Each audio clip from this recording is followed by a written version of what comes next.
दोस्तों अपने पिछली क्लास में क्वेश्चन नंबर 6 तक बात कर लिया अपन। अब आज लेके चलेंगे क्वेश्चन नंबर 7। देखो जो भी मैं क्वेश्चन करा रहा हूँ ना, इसके लिए पर मैं सभी जैसे अपने 6.1, 6.2, 6.3, 5 तक पढ़िए, 6.5 तक सारी पर में याद होनी चाहिए कि कौन सी पर में कहाँ पे यूज ले सकते हैं, कौन सा नियम काम लेंगे, सारे नियम याद होने चाहिए, ठीक है ना।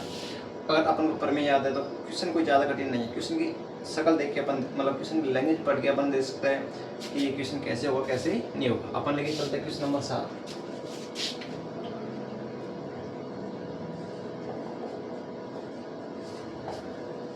क्वेश्चन नंबर 7,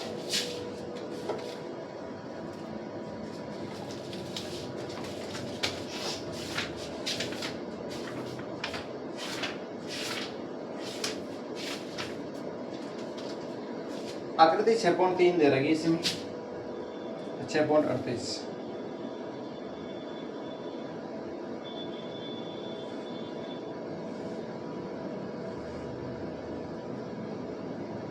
इसमें एक लंबी है, दूसरा लंबी है। ये लंब है तो 90 डिग्री एंगल दोनों तरफ, ए बी और ई सी। ये हो जाएगा डी, ये हो जाएगा ई और ये मान लिया अपन ने पी। क्वेश्चन में क्या दिया है ये देख लो कि दिया है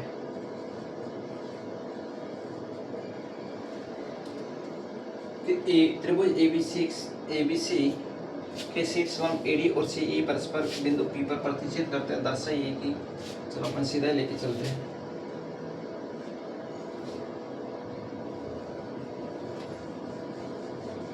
पॉइंट नंबर 1, पहला पॉइंट क्या है कि त्रिभुज एईपी व त्रिभुज सीडीपी, पहला पॉइंट यहाँ पे करते हैं अपन। उसके बाद में दूसरा पॉइंट क्या है, त्रिभुज एबीडी ए बी डी स्व त्रिभुज C B E. Point number 4 और 3, पॉइंट नंबर 3 है अपना त्रिभुज ए ई पी व त्रिभुज ए डी बी। उसके बाद में पॉइंट नंबर 4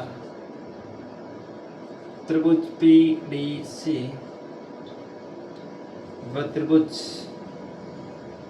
बी ई सी।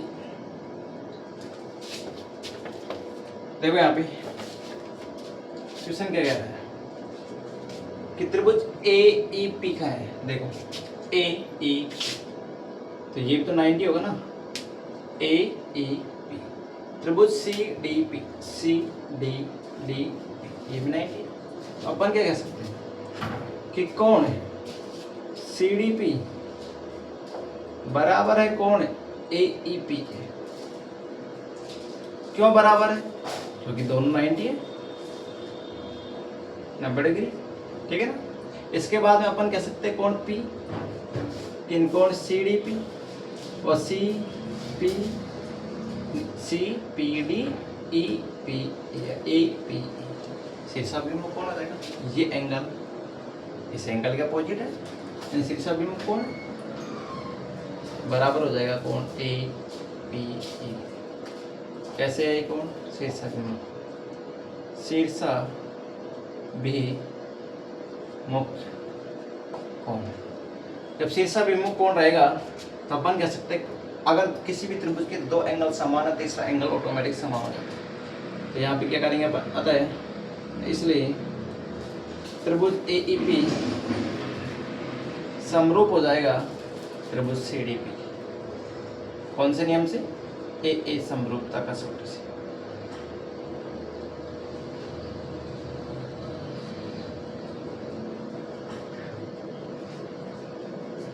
ए समरूपता कसौटी से सिद्ध हो गया कि दोनों त्रिभुज क्या है, समरूप है। इसके बाद में अपने इन क्वेश्चन की लैंग्वेज देखो, क्वेश्चन की शक्ल देखो, क्वेश्चन के बाद में चित्र को देखो कि चित्र में क्या अपन लिख सकते हैं क्या नहीं लिख सकते। इसके बाद करते हैं कि त्रिभुज ए बी डी कहाँ बन रहे हैं। त्रिभुज A B D, A B D, इसका मतलब इस वाले त्रिभुज की बात करेंगे तो ये एंगल हो जाएगा 90, ठीक है ना। त्रिभुज सी डी बी, सी फिर बी ई, सी बी ई, इसमें ये 90 होगा, इसमें ये 90 होगा और दोनों में एक एंगल आ रहा है और दोनों एक एंगल कौन सा है, ये उपनिष्ठ हो जाएगा ना। तो अपन क्या कह सकते हैं कि कोण बी यानी सी डी और सी बी ई, पहला कौन सा A B D, A B D, तो कोण ए बी डी बराबर है किसके, सी बी ई के, सी बी ई के। तो जो अपन वही देखो कि कोण बी बी उपनिष्ठ हो गए। यहाँ पे देखा अपन कोण दोनों में एक समान मिल रहा है और कौन सा है बी उपनिष्ठ, उभयनिष्ठ। तो ये दिख रहा है, ये तो त्रिभुज में भी दिख रहा था कि दोनों में बी एंगल समान बी आ रहा है। तो जब बी है तो इसका मतलब कोण बी बी क्या हो जाएगा, उपनिष्ठ हो जाएगा। कोण डी यानी ए डी बी, कोण ए डी बराबर हो जाएगा किसके, कोण कोण सी ई बी, सी ई, क्यों, क्योंकि दोनों एंगल कैसे है 90 डिग्री, कैसे है 90 डिग्री। जब दो कोण समान है तो इसमें कोण ऑटोमेटिक समान होगा, तो अपन क्या लिख सकते हैं, इसलिए त्रिभुज ए बी डी समरूप हो जाएगा त्रिभुज सी बी के, सी बी ई के। कौन सा, ए ए समरूपता का सूत्र, ए ए समरूपता,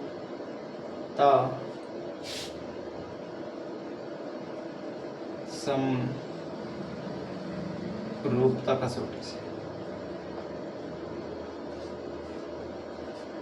ए समरूपता का सूत्र से क्लियर हो गया कि दोनों त्रिभुज कैसे समरूप, कैसे समरूप। इसके बाद करते हैं ए ई पी, ए ई पी, ये वाला त्रिभुज ए ई पी, छोटा वाला त्रिभुज ए ई पी, ए ई पी, ठीक है। और ए डी पी, ए डी, ठीक है। देखो ये त्रिभुज की बात कर रहा है बराबर है, तो इससे तो क्लियर हो गया ना, ये एंगल 90 है तो ये भी एंगल 90, दोनों में ए उपनिष्ठ। तो अपन क्या कह सकते हैं, कोण इसी को देखो क्या उपनिष्ठ है दोनों में, ए उपनिष्ठ है तो पहले हाँ ए उपनिष्ठ है तो क्या लिख सकते हैं इसको, ए ई पी, ए ई पी, तो इसको क्या बोलेंगे, पी ए ई, पी ए ई किसके बराबर हो जाएगा, A D B, A D B की, इसका मतलब A D B A, D B A, नहीं डी ए बी, कैसे है दोनों एंगल, उभयनिष्ठ, उभयनिष्ठ, दोनों एंगल कैसे है उभयनिष्ठ, ठीक है ना। अब ये उपनिष्ठ हो गया और दोनों त्रिभुजों में यानी A E P, A D P, ये एंगल 90 है और ये एंगल 90 है, तो अपन क्या कह सकते हैं कि कोण है, इसमें एंगल कौन सा होगा, ए ई पी, ए ई पी, ये 90 रहेगा और इसमें कौन सा एंगल है, ए डी पी, कोण ए डी पी, ये 90 है, कैसे है 90 डिग्री, इसलिए बराबर है आपस में और दो एंगल समान है, तो इसका मतलब क्या कह सकते हैं अपन, इसलिए त्रिभुज ए ई पी समरूप हो जाएगा त्रिभुज ए डी, कौन सा नहीं, ए समरूपता का सूत्र से आगे लिख देना, तुम क्या लिखना है आप, ए समरूपता, सेम वही चल रहा है, ए समरूपता का सूत्र से। इसके बाद में अपन चौथा पॉइंट देखो, तीनों पॉइंट सेम, चौथा पॉइंट देखते हैं अपन, पहले उसका त्रिभुज देखो, वो त्रिभुज कैसे बन रहा है, पी डी सी, कहाँ पे बन रहा है, P D C, P P P D C, यानी इस वाले त्रिभुज की बात कर रहे हैं पी डी सी। और अगला त्रिभुज कौन सा है, बी ई सी, बी ई सी, कहने का मतलब है इस वाले त्रिभुज की बात करी उसने किस वाले त्रिभुज के साथ में, बड़े वाले त्रिभुज के साथ।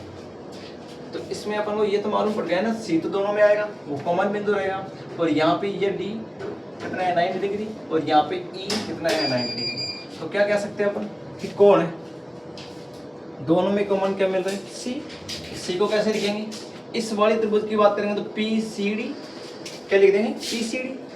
ये कौन पी सी डी बराबर है किसके, कौन बड़े वाला त्रिभुज, इसकी बात करेंगे तो इसमें क्या लिखेंगे, ई सी डी, ई सी बी की, ई सी बी के।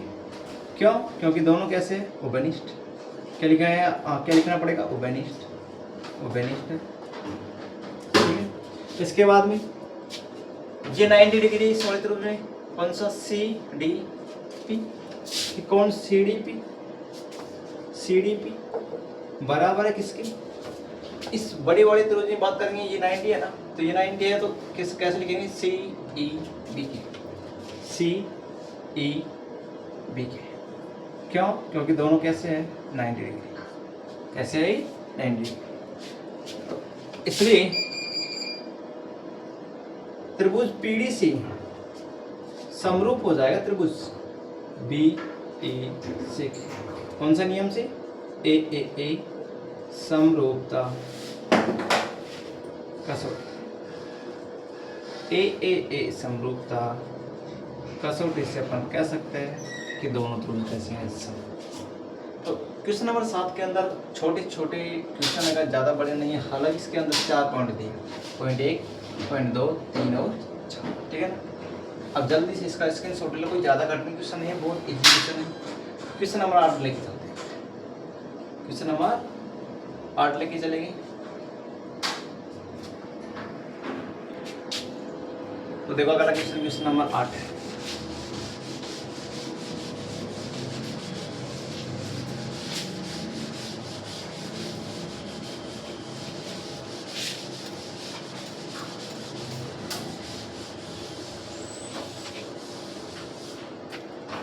क्वेश्चन नंबर 8,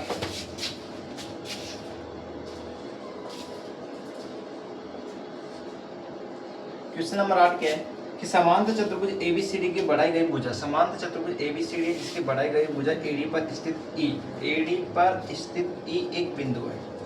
अलग चित्र दे रखा है क्या, नहीं, समांतर चतुर्भुज अपन ने बढ़ाया, ये लो, ये एक समांतर चतुर्भुज है, तो ये अपन ने मान लिया ये ए है, ये बी है, ये सी है और ये डी है।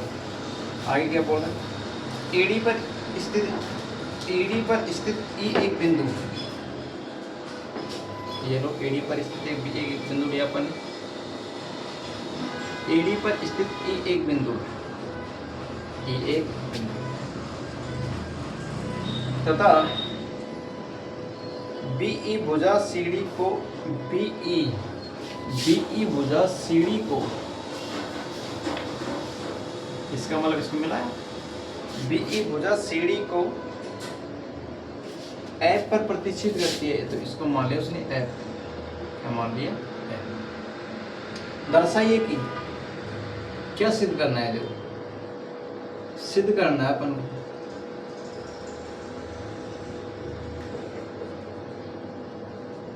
क्या सिद्ध करना है कि त्रिभुज एबीई समरूप हो जाए त्रिभुज सीएफबी के।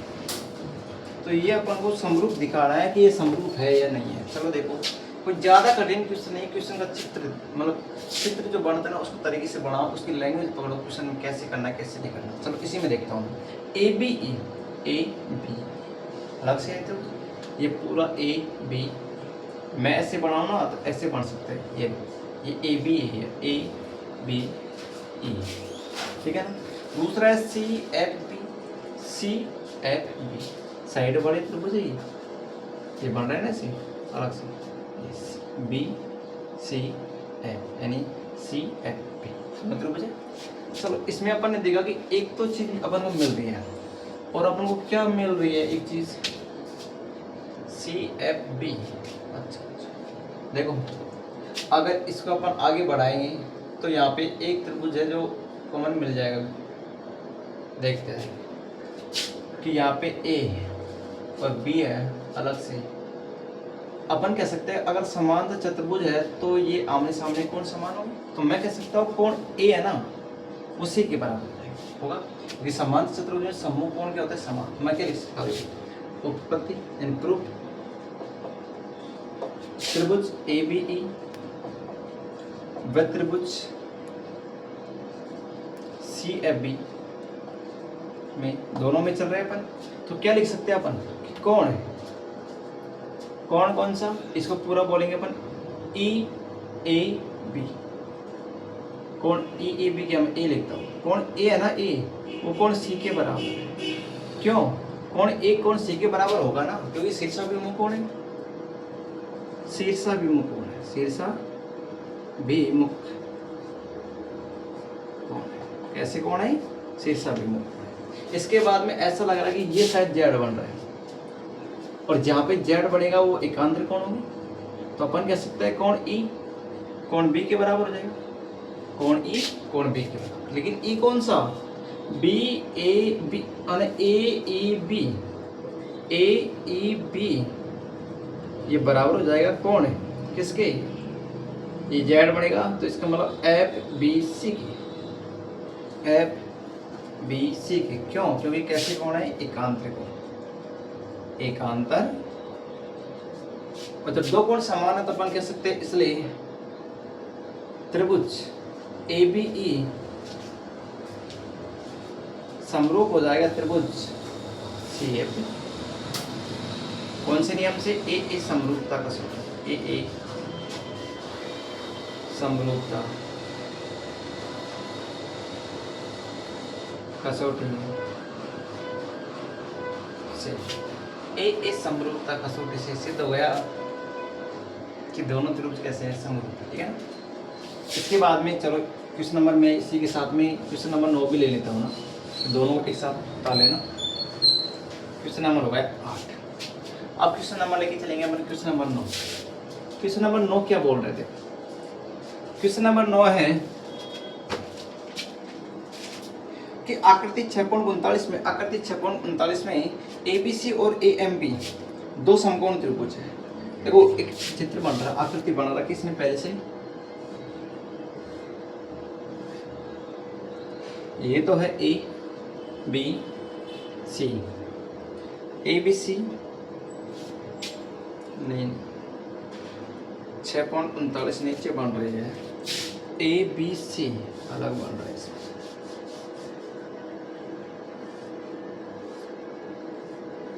एक आकृति तो ये है जिसमें इसने नाम दिया AB और C। इसके बाद में दूसरा इसने नाम दिया इसमें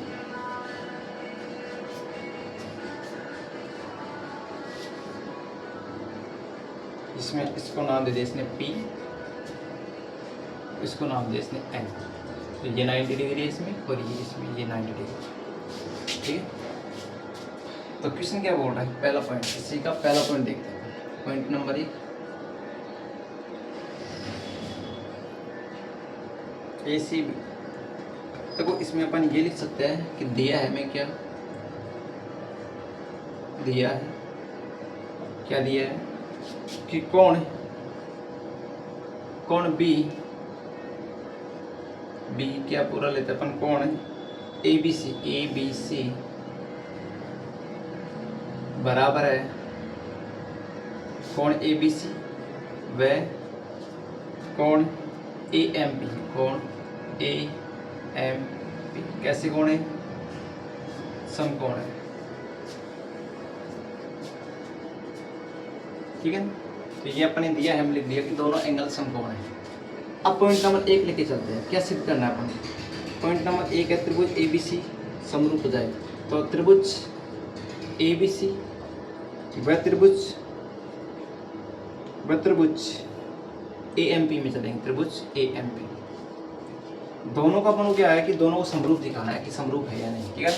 अब समरूप कैसे दिखाएंगे, देखो त्रिभुज ABC का है, ABC तो ये रहा है और AMP है। अपन को पता है कि दोनों में एक एक एंगल तो समकोण है, समकोण आपस में 90 डिग्री के एंगल है और दोनों बराबर हो जाएंगे। तो मैं लिख सकता हूँ इसमें कि कोण ABC बराबर हो जाएगा कोण AMP के। क्यों, क्योंकि दोनों कैसे 90 डिग्री, कैसे एंगल है 90 के। उसके बाद में देखा कि मैंने इस वाले त्रिभुज में भी A आ रहा है, इस वाले त्रिभुज में भी A आ रहा है। देखो A कॉमन है, इसका मतलब कौन सा कोण A और कोण A दोनों बराबर हो जाएंगे। क्यों, क्योंकि दोनों क्या है उभयनिष्ठ। जब दोनों उभयनिष्ठ है तो इसलिए अपन कह सकते हैं, इसलिए त्रिभुज ए बी सी समरूप हो जाएगा त्रिभुज ए एम बी के। कौन से नियम से? ए समरूपता कसौटी से। ए समरूपता कसौटी से। ए समरूपता कसौटी से क्लियर हो गया कि दोनों त्रिभुज कैसे हो जाएंगे? समरूप। अब इसी का एक और पॉइंट है, पॉइंट नंबर 2। दूसरा पॉइंट क्या बोल रहा है? देखो, दूसरा पॉइंट बोल रहा है कि सी ए बटा पी ए बराबर होना चाहिए बी सी बटा एम पी, यानी भुजा समानुपाती है या नहीं समानुपात में, ये देखना है। तो देखो, अपन ने ये तो सिद्ध कर दिया कि त्रिभुज ए बी सी समरूप है त्रिभुज ए एम पी, जो कहाँ पे सिद्ध किया अपन ने सिद्ध किया पॉइंट नंबर 1 है ना। तो इसका मतलब क्या लिखेंगे अपन? चलो इसको समीकरण मान लिया अपन ने, समीकरण। तो कहाँ पे? समीकरण 1 से अपन लिख सकते हैं कि दोनों त्रिभुज कैसे है? समरूप है। दोनों त्रिभुज कैसे है? समीकरण 1 से अपन ने कह दिया कि समीकरण 1 से अपन कह सकते हैं कि दोनों त्रिभुज आपस में क्या है? समरूप है। अगर समरूप है तो अब उनकी भुजा भी समानुपात में होगी। तो भुजा समानुपात में कैसे होगी? अपन को क्या सिद्ध करना है? अपन को ये तो सिद्ध करना है कि सी ए बटा पी ए, लिख दो इसी को उठा के, सी ए बटा पी ए बराबर क्या है? बी सी बटा एम पी। अब देखो, अभी मैंने क्वेश्चन में छापा है लेकिन आंसर भी हो गया। कैसे आंसर हो? क्योंकि अपन ने जब यहाँ पे लिख दिया ना कि दोनों त्रिभुज समरूप है तो भुजा समानुपाती हो जाए। क्यों? क्योंकि सी ए बटा पी ए, ये सी ए का है, सी ये रे सी ए किसके बटे में? P A, C A P A के बटे में। क्यों? क्योंकि ये एंगल उपनिष्ठ था, ये एंगल इस एंगल के बराबर है, तो अपन कह सकते हैं कि इसके साथ वाली जब ये एंगल इस एंगल उपनिष्ठ है तो ये भुजा इस भुजा के बटे में हो जाएगा। उसके बाद में बी सी किसके बटे हो जाएगा? एम पी के। बी सी का है, ये बी सी भुजा एम पी, क्योंकि एंगल 90 है तो ये, और जो भुजा बचेगी वो उसके अनुपात में जाएगी। और ये क्या अपना क्वेश्चन नंबर 8 और 9 खत्म होगा। जल्दी से इनका स्क्रीनशॉट लो और अगले जो क्वेश्चन है क्वेश्चन नंबर 10 वो लेके चलेंगे अगली क्लास में।